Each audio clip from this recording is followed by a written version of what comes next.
Cultura Geral.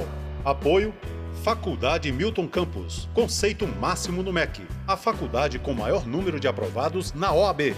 Instituto Santa Terezinha. Ensinando com qualidade. Mais de 40 anos de experiência em ensino fundamental.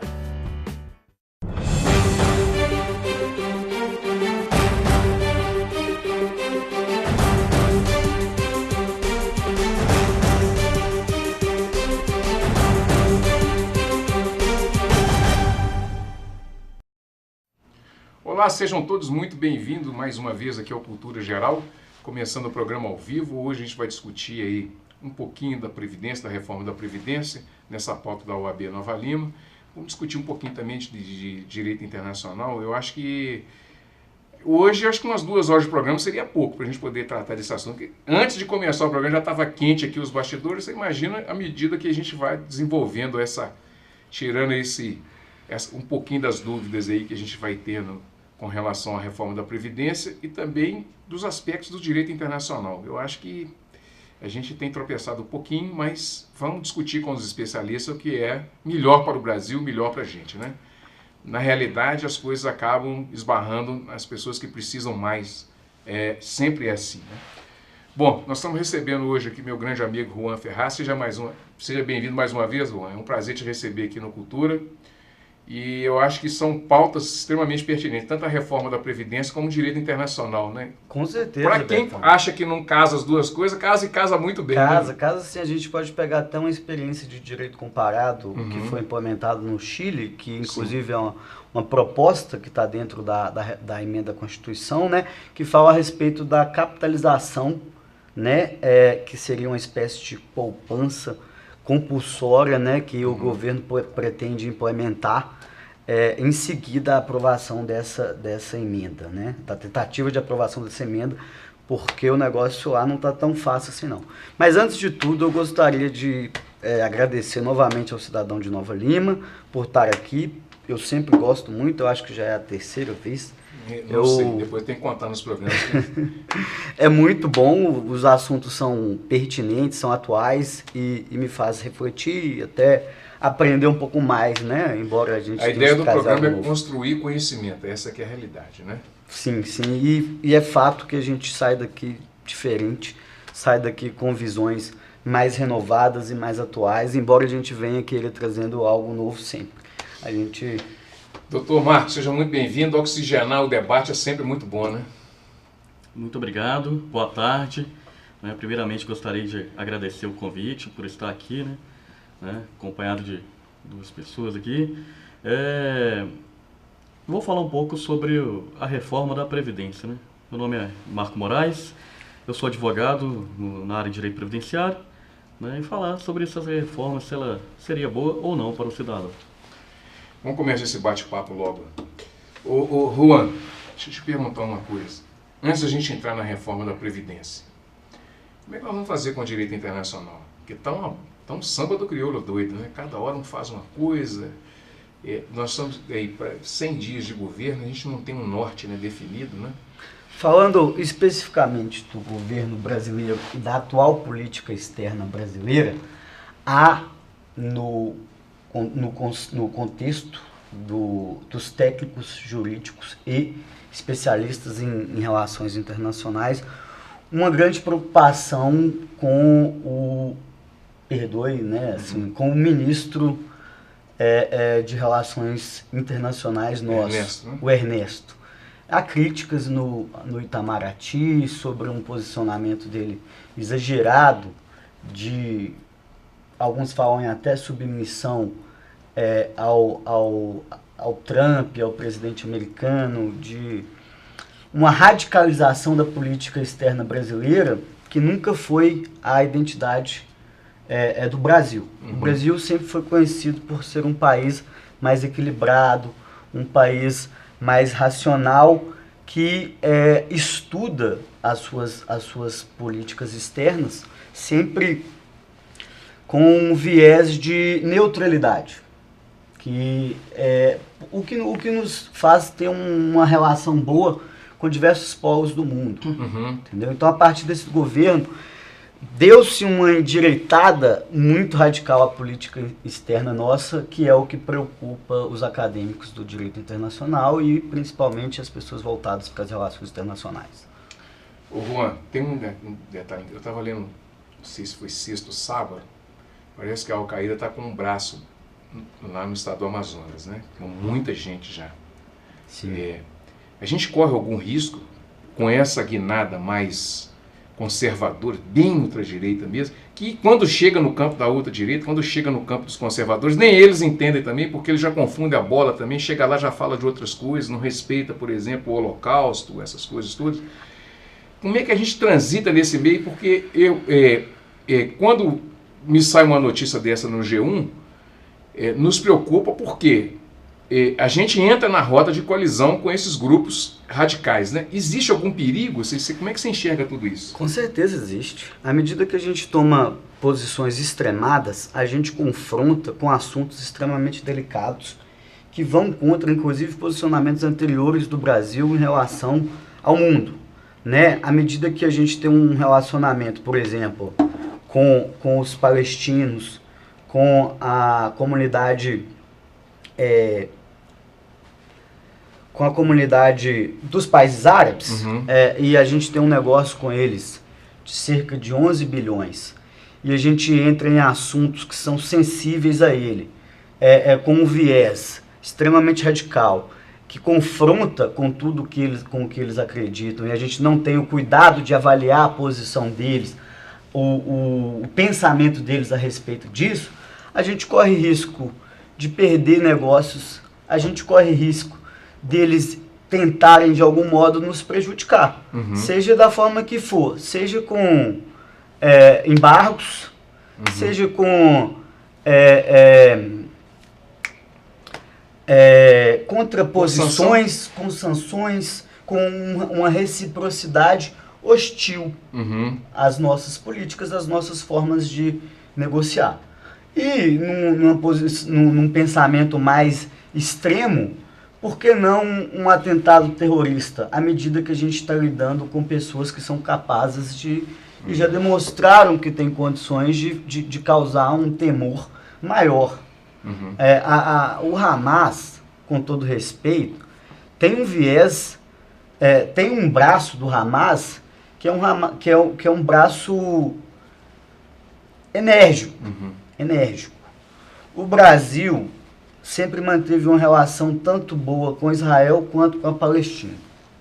A partir do momento que a gente agora desconsiderou a força política do Hamas e até afrontou o Hamas, por que o Hamas, com esse braço mais extremista, não poderia querer fazer algo para o Brasil, algo mal para o Brasil, ou algo que ele entende que seria a melhor forma de reciprocidade com a gente, entendeu? Então os riscos podem ser variados e até incalculáveis, assim, porque depende muito de qual país você está falando, de qual povo que você está falando, de qual assunto que você está falando. Esse assunto da Palestina é um assunto extremamente delicado que a política externa brasileira, ao longo de muitos anos, tratou ele da forma mais correta possível, intervindo o mínimo possível, avaliando muito bem qualquer movimento para não correr risco de ofender um nem ofender a outro, entendeu? A gente entende que Israel tem direito ao território e porque isso daria também à Palestina o direito ao território dele. Só que você não pode de uma hora para outra pegar uma embaixada brasileira e falar que essa embaixada deve ir para Jerusalém, visto que essa é a principal divergência que existe entre os dois. Então, tem que avaliar muito bem antes de tomar uma decisão. Quanto de dinheiro nós temos envolvido nisso aí? Mais de 12 bilhões... De dólares ou de dólares? De dólares. No comércio de aves, principalmente, e de carne. Carne de frango, né? Seria... Tem carne também suína, tem carne também bovina, que a gente exporta para os países árabes, que tem uma regulamentação específica por conta de exigências deles lá, exigências religiosas até deles. Então a gente está muito envolvido com eles. A gente está num momento, nós saímos aí do Celso Amorim, que foi o último, o penúltimo diplomata, depois teve do Temer, eu não lembro quem foi, mas a gente está num divisor de águas, assim, nós estamos com talvez uma situação menos profissional, menos jeitosa. Eu considero um divisor de águas porque, igual eu te falei, durante muitos anos a política brasileira em relação ao exterior foi uma política de neutralidade, principalmente em assuntos muito duros e assuntos muito melindrosos.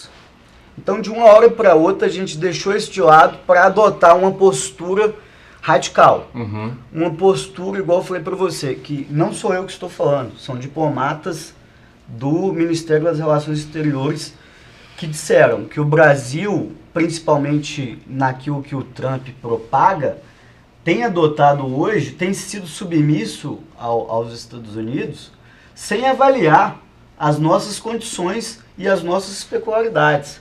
Essa a principal só fazer crítica. um recorte, Juan, para as pessoas entenderem que tem um ministro das Relações Exteriores, mas tira o ministro, você tem todo um corpo Exato. de técnicos, técnicos. Né, que são diplomatas de carreira, que fica ali dentro, avaliando todas as posições, né, em que o governo deve se pautar ali para não ferir os interesses nacionais, não é isso? Exato, para não prejudicar e não deixar que a doutrina, que a ideologia se sobreponha aos bens que foram conquistados e que é o que a gente chama de no caso da política internacional, soft power.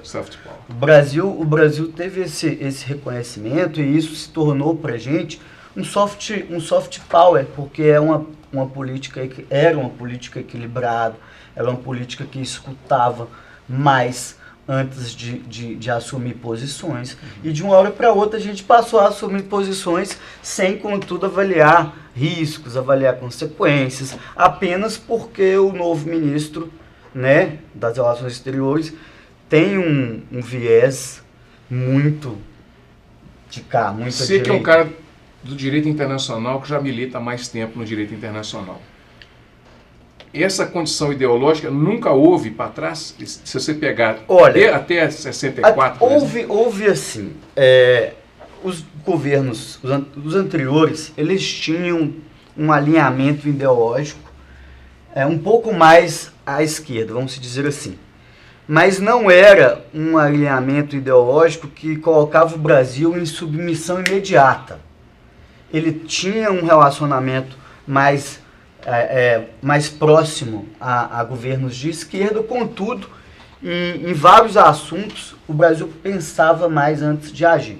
Ele avaliava melhor as condições internacionais e as políticas internacionais antes de decidir, antes de entrar em assuntos melindrosos. Uhum. Hoje, você tem um alinhamento um pouco mais à direita, só que com essa preocupação dos diplomatas de submissão imediata, de independentemente do que vai acontecer, só porque nós temos esse pensamento ideológico de direita, a gente tem que estar do lado daqueles que consideramos iguais nesse sentido, entendeu? Entendi. Então, essa é a grande diferença. Bom, o outro assunto que eu queria pautar aqui antes da gente ir para o intervalo, para a gente entrar no assunto da Previdência, é a Venezuela. A base de Alcântara, esse alinhamento com os Estados Unidos, que foi o reconhecimento imediato do governo Guaidó, ela tem esse alinhamento direto, pode afastar parceiros comerciais. Como é que você enxergou tudo isso? Pode agregar alguma coisa? Também está nesse espectro, por exemplo, da gente não comprar essa briga, né, junto com outros países, porque não é de interesse nosso. Tem negócio com a Venezuela também? Em relação à Venezuela, é uma outra situação, porque lá há uma crise humanitária gravíssima, que não só o Brasil reconhece como preocupante, mas como diversos outros países do globo entendem que ali acontece hoje algo preocupante.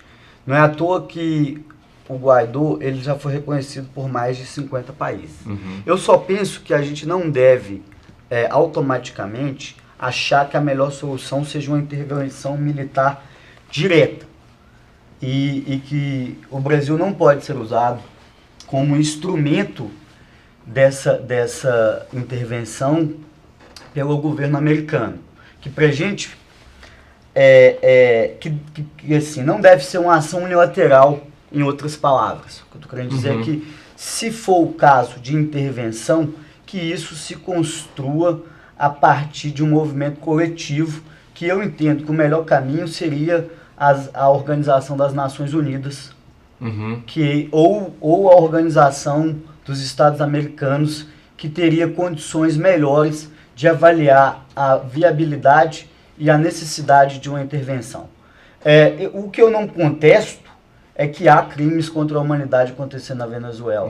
Isso aí, não só órgãos internacionais já disseram, como a gente vivencia, né, pela fuga dos imigrantes constantes, pelas prisões irresponsáveis, pela falta de democracia que existe lá, com o fechamento dos demais poderes e a concentração do poder todo na mão do executivo. Então, assim, eu não discordo que há crimes humanitários. Agora, eu não concordo com uma intervenção militar automática, unilateral, que não seja discutida no ambiente internacional adequado. A Corte Interamericana de Direitos Humanos seria um grande palco, né? Sim, a ONU, a OEA, são órgãos que teriam uma competência e uma condição melhor de avaliar como fazer e se deve ser feito, entendeu? Qualquer tipo de intervenção. Ok, deixa eu fazer um intervalinho, na hora que a gente voltar a gente já entra no assunto da Previdência. Um minutinho só e a gente está de volta.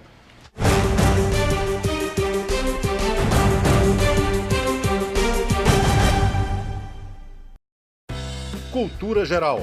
Apoio Faculdade Milton Campos. Conceito máximo no MEC. A faculdade com maior número de aprovados na OAB. Instituto Santa Terezinha. Ensinando com qualidade. Mais de 40 anos de experiência em ensino fundamental. Agora, Nova Lima tem planejamento. A Prefeitura enxugou a máquina para investir no que realmente interessa. A saúde está cada vez melhor. Os atendimentos nas UBSs aumentaram em 159%. A escola em tempo integral está de volta. E o programa Vida Nova de transferência de renda foi ampliado. Porque agora Nova Lima tem planejamento, trabalho e conquistas. Prefeitura de Nova Lima, a cidade que a gente quer. Uma tristeza de ver essa casa fechada por aquilo que ela é, por aquilo que ela representa, não só para Nova Lima, para o Brasil, para a América, porque é pioneira. Então, assim, não podia continuar mais fechado, né? É muito importante esse ponto cultural de Nova Lima. Ele já é uma referência, inclusive, fora de Nova Lima. Comecei essa escola, fui aluno, fui monitor, e eu acho assim, sabe, essa escola é de bom proveito para a sociedade. E abrindo essa casa aqui, que é esse espaço maravilhoso, e preservar, eu acho muito bacana. É fundamental porque todas as partes da cultura, da tradição que fazem a cultura de uma cidade. Porque arte é saúde, arte é vida, arte é sentimento, arte é alma. Cultura Geral. Apoio Faculdade Milton Campos. Conceito máximo no MEC. A faculdade com maior número de aprovados na OAB. Instituto Santa Terezinha. Ensinando com qualidade. Mais de 40 anos de experiência em ensino fundamental.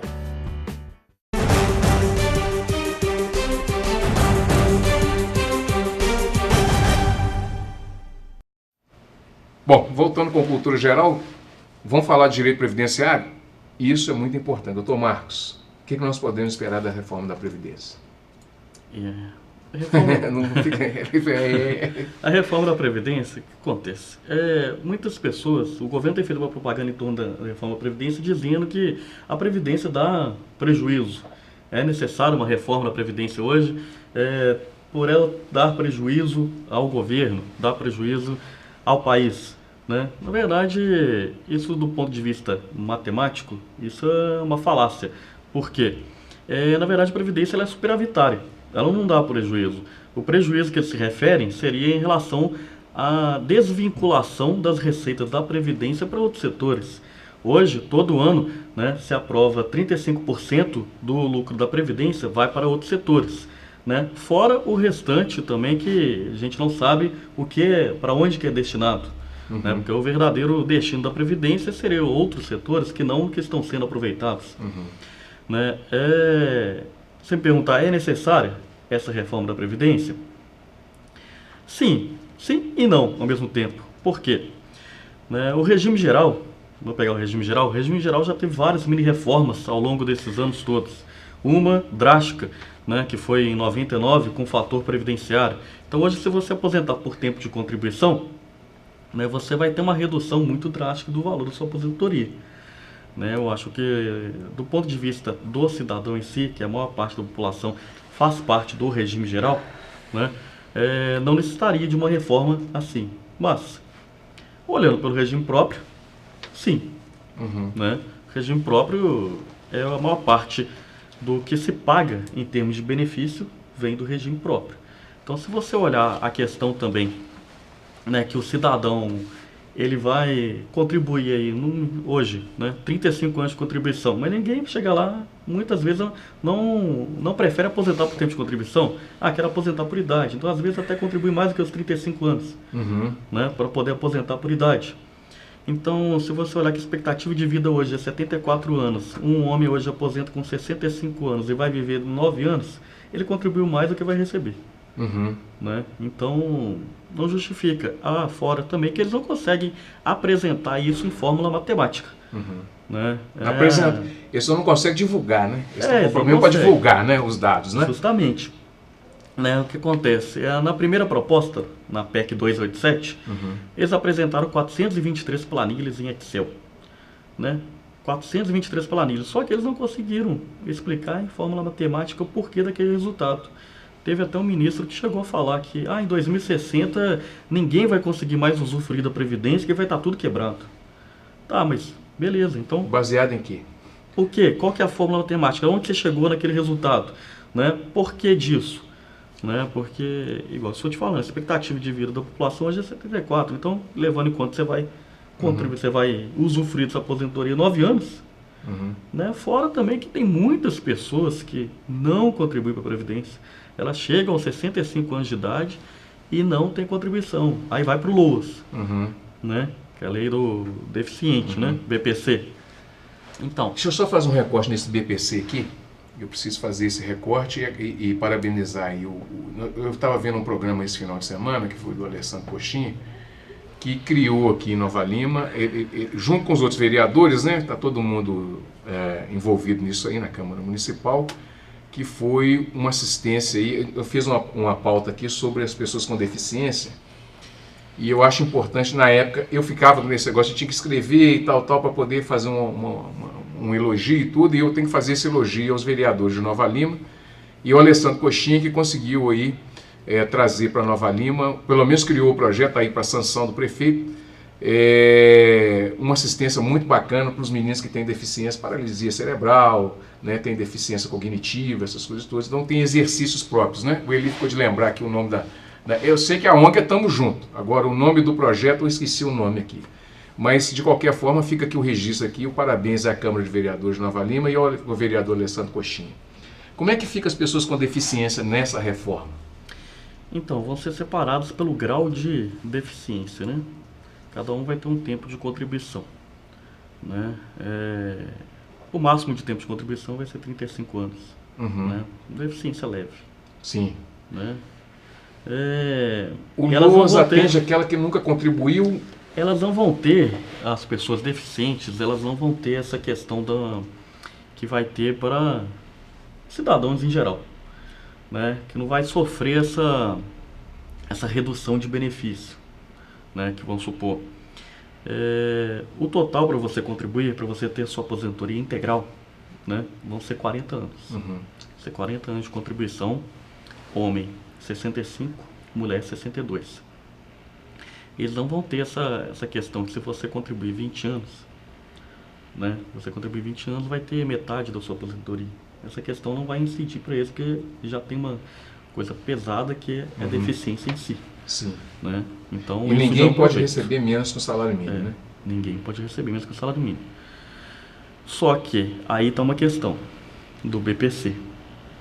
Que eles estão querendo aprovar a questão a pessoa que tiver de 60 a 70 anos e não tiver contribuído, foi idoso, né?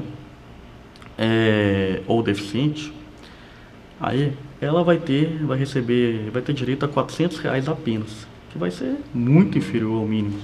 Essa questão que está sendo debatida, inclusive pelos institutos de direito previdenciário, por ser inconstitucional. Ninguém pode receber menos que o mínimo. Então, o que o governo fala? Mas hoje recebe o BPC, você tem direito a partir de 65 anos. Vai ter 5 anos, né? Vai ter 5 anos a mais para receber aí. Né? Se você me permite, Beto, só fazer um recorte, você me desculpa, Marcos, é porque eu acho que da forma que está hoje eu considero inconstitucional, porque o BPC concedido ao idoso que tem 65 anos, discrimina os idosos que têm 65 anos a menos, que tem menos de 65 anos, que tem mais de 60 anos e tem menos de 60, na medida em que a própria Constituição não distingue idoso. A Constituição define que o idoso tem direito, o idoso que não contribuiu, que se encontra em condições de miserabilidade, tem direito a um benefício. Então ela não fala se é idoso de 65, de 70, de 63, não, ela fala idoso. Aí depois vem a lei e distingue idoso. Então a lei distingue onde a Constituição não distinguiu. Então assim, eu considero já da forma que está inconstitucional. Porque eu acho que o benefício tem que ser proposto na forma que está previsto na Constituição. Todo idoso tem direito a um benefício. Aquele que não conseguiu contribuir, que está em condições de miserabilidade, tem direito a um benefício de no mínimo um salário mínimo. Isso é o que a Constituição prevê. Então a lei não poderia distinguir dessa forma. Que aí foi a Constituição, né? Só que a Constituição não define idade, né? Ela menciona idoso, ela não define idade, né? Então, isso é alvo de lei complementar. O próprio Estatuto do Idoso fala que idoso é quem tem 60 anos. O Estatuto do Idoso diz que a idade do idoso seria 60 anos, né? Aí o BPC fala que é 65. Se olhar desse ponto de vista, né, aí não seria até inconstitucional, seria ilegal, no caso, né? Mas se você pegar a questão, voltamos ao assunto da reforma, né, pegar a questão de receber R$400 é muito pouco. Só que o BPC leva em conta a renda per capita. A renda per capita, ou seja, né, se você ganha lá R$2.000, tem 2 pessoas na sua casa, você não tem direito ao BPC não, mesmo se você foi idoso. Né, então, a lei, ela fala que até 1/4. 1/4 salário mínimo, a reforma está prevendo que vai manter isso aí, essa renda per capita de 1/4. Né? O STF diz que é meio. Né? O STF fala, não, a renda per capita tem que ser meio salário mínimo. O STJ pega e fala, não, se você receber aposentadoria e trabalhar, sua aposentadoria não conta com renda per capita. Só que os juízes consideram a aposentadoria como entrando na renda per capita. Isso ocorre também de deixar muitas pessoas na miserabilidade. Né? Eu já tive casos que uma família oferindo R$1.000, um senhor idoso, 67 anos, a esposa 70 anos, 3 filhos desempregados, 3 netos, menores de idade, R$1.000. A assistência social foi na casa da pessoa, né? Disse, não, realmente, né? Está vivendo em estado miserável, né? Precisa do benefício. O juiz pegou, por considerar que ele recebe aposentadoria, não tem direito ao benefício. Né? Então, a antinomia, hein? Sim. Aí que eu entro na questão. Por que fazer uma reforma da Previdência se você precisa de uma reforma administrativa primeiro? Né? Por que não obrigar juiz a seguir lei e Constituição? Né? Que seria uma questão. Né? Nós podemos ter esperança com essa reforma da Previdência? Do ponto de vista do regime geral, eu sou contra. Eu sou contra a reforma da Previdência e não vejo esperança alguma. Por quê? A aposentadoria será 65 anos para homem, 62 anos para mulher. Só que a tabela vai ser progressiva. Sim. Né? Hoje, a tabela do IBGE, expectativa de vida é 74 anos. Mas, existem várias planilhas aí de pessoas especializadas na área de expectativa de vida aí, dizendo, né, que essa expectativa de vida vai aumentar. Uhum. E ela aumentando junto vai aumentar, né, o tempo que você vai contribuir, a idade, né? Aliás, desculpa, a idade vai aumentar. Vai aumentar também o período que você vai receber, né? Aí, o que acontece? Né, você vai chegar... Porque não vai existir mais aposentadoria por tempo de contribuição, nem aposentadoria por idade. Vai unir tudo. Uhum. Então você vai ter que ter a contribuição e vai ter que ter a idade para aposentar. É uma conta que vai ser difícil fechar, né? Aí pode ser que você chegue lá aos 80 anos de idade e você não esteja aposentado, porque a tabela aumentou. Bom, gente, chegamos ao final do Cultura Geral. Esse papo da Previdência é um assunto que a gente vai ter que fazer 1, 2, 3, 10 programas, tá certo? Um grande abraço e até amanhã, se Deus quiser, com mais Cultura Geral. Agradecendo aqui o Dr. Juan, Dr. Marcos, né, pela presença. Eu que agradeço. E amanhã estaremos de volta com mais Cultura Geral.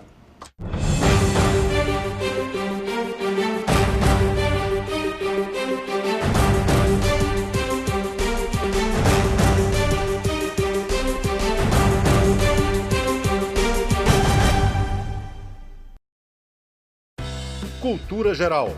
Apoio Faculdade Milton Campos. Conceito máximo no MEC. A faculdade com maior número de aprovados na OAB.